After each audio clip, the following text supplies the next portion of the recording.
आइए एक और स्टॉक पर करते हैं फोकस, और वो है एसबीआई कार्ड्स। एसबीआई कार्ड्स में है कमजोरी, और कमजोरी की वजह बता रहे हैं, लेकिन तब तक एसबीआई कार्ड्स को लेकर डिटेल्स के साथ तैयार है वरुण की क्यों एसबीआई कार्ड्स एक कमजोर, बताएगा। डेफिनेटली अनिल जी, तो अप्रैल 2021 के बाद अब जाके एसबीआई कार्ड जो है फिर से एक बार 900 के नीचे ट्रेड कर रहा है। पिछले 5 दिनों में अगर आप देखेंगे तो 12% के आसपास की गिरावट आ चुकी है। दरअसल आरबीआई अगले महीने एक डिस्कशन पेपर फ्लोट करने वाला है, और ये डिस्कशन पेपर जो है वो एमडीआर पे होगा। एमडीआर यानी कि merchant discount rate. Basically merchant discount rate वो होता है जो कि ये क्रेडिट कार्ड कंपनी, जब आप जाते हो और किसी भी दुकान से कोई सामान खरीदते हो और जब आप स्वाइप करते हो तो उसका एक चार्ज जो है वो जो मर्चेंट होता है उसके ऊपर किया जाता है। तो वो चार्ज जो है ये कंपनियां कलेक्ट करती है, और इसी के ऊपर डिस्कशन पेपर जो है वो आरबीआई फ्लोट करने वाला है। और माना ये जा रहा है कि हो सकता है कि ये जो डिस्काउंट रेट है उसमें कटौती की जाए, और यही कारण है कि एसबीआई कार्ड्स में गिरावट आ रही है। देखिए, माना जा रहा है कि करीब 10 से 20% के आसपास की कटौती जो है वो इस एमडीआर रेट में हो सकती है। अब एसबीआई कार्ड्स के लिए इंपॉर्टेंट क्यों है? क्योंकि जो भी फी बेस्ड ट्रांजैक्शंस होते हैं या फी बेस्ड इनकम इस कंपनी की होती है, मेजॉरिटी कंपनी की इनकम जो है वहीं से आती है। और अगर 10 से 20% के आसपास इसमें कटौती की जाती है तो करीब करीब, मैं कुछ रिपोर्ट्स पढ़ रहा था और इसमें मोतीलाल ओसवाल की एक रिपोर्ट है जो कि मान रही थी कि करीब 8 से 17% के आसपास का इम्पैक्ट जो है इस कंपनी के अर्निंग्स में हो सकता है। वैसे तो अगर आप देखेंगे तो ये जो एमडीआर रेट्स है वो डेबिट कार्ड पे पहले ही आरबीआई जो है उसको घटा चुका है, तो अब जो है वो क्रेडिट कार्ड पे घटाया जाएगा। और डेबिट कार्ड पे भी 2 लाख के ऊपर के जो ट्रांजैक्शन है उस पे एमडीआर रेट्स अभी भी है। तो माना जा रहा है कि उसमें भी मर्चेंट डिस्काउंट रेट, बेसिकली आप कहीं भी अनिल जी स्वाइप करते हो ना कार्ड जाके, तो जो मर्चेंट रहता है उसके ऊपर वो चार्ज लगता है, तो उसको लगता है तो कभी कभी आपसे वसूलता है, कोई कोई नहीं भी वसूलते हैं। तो वो जो चार्ज है उसमें कटौती की बात की जा रही है। आरबीआई चाहता है कि इसको कम किया जाए।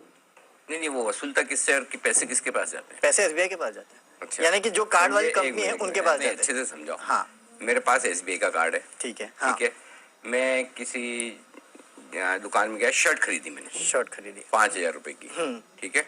डेबिट कार्ड पे तो कोई फीस है नहीं अब। डेबिट कार्ड में तो कुछ हाँ, 5 की 5 जाती है। हाँ, क्रेडिट कार्ड पे है। क्रेडिट कार्ड पे तो क्रेडिट कार्ड जब आप जाके अगर स्वाइप मैंने करते क्रेडिट कार्ड का इस्तेमाल किया एसबीआई हाँ, का, ठीक है, फिर तो वहाँ पे कोई कोई मेजोरिटी आजकल करते ही है वैसे भी चार्ज, तो वो आपको एक चार्ज लेगा क्रेडिट कार्ड। कौन लेता है?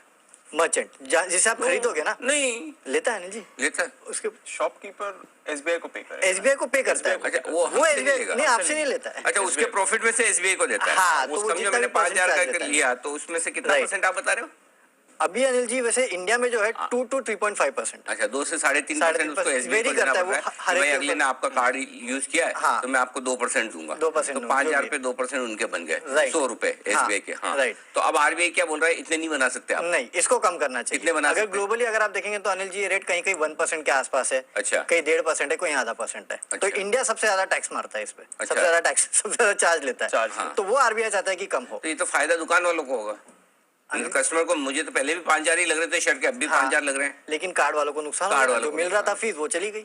अच्छा, तो वो कम हो जाएगी, चली तो नहीं जाएगी लेकिन कम हो जाएगी। तो अब ये अगर कम हो गई कई बार अच्छा, अब समझ में आया। कई बार वो दुकान वाले बोलते भी कैश दे दो। कैश दोगे तो हाँ। नहीं लेंगे। हाँ, है ना, थोड़ा एक्स्ट्रा अच्छा, लेते ये हैं। चक्कर है। ये राइट, अच्छा, तो अब दुकान वाले भी कहेंगे भाई ठीक है, 1% ही है ना, तो कार्ड से वो क्या करना है। राइट, कैश हैंडलिंग वाले के इतने झंझट, ये वो अच्छा। राइट। तो अब इनके मुनाफे कम हो जाएंगे। इनके मुनाफे कम होंगे, तो इनकी जो कुल आय है उसमें करीब माना जा रहा है कि जो कार्ड स्पेंड होते हैं, क्रेडिट कार्ड स्पेंड बेसिकली, वो करीब 45 to 50% के आसपास आय वहां से ही आती है। और बाकी किससे आती? तो बाकी डेबिट कार्ड है और बाकी और भी डेबिट कार्ड भी एसबीआई कार्ड में आता है क्या? हाँ, डेबिट कार्ड तो मुझे लगा बैंक के साथ आता, वो आई थिंक एसबीआई कार्ड के अंदर ही आता है वो। अनिल जी बाकी भी इनके और काफी सारे और चार्जेस रहते हैं, और ये वो रहते हैं, जैसे कि एनुअल मेंटेनेंस चार्ज आपसे ले लिया तो उससे भी कहीं ना कहीं इनकी इनकम आती है।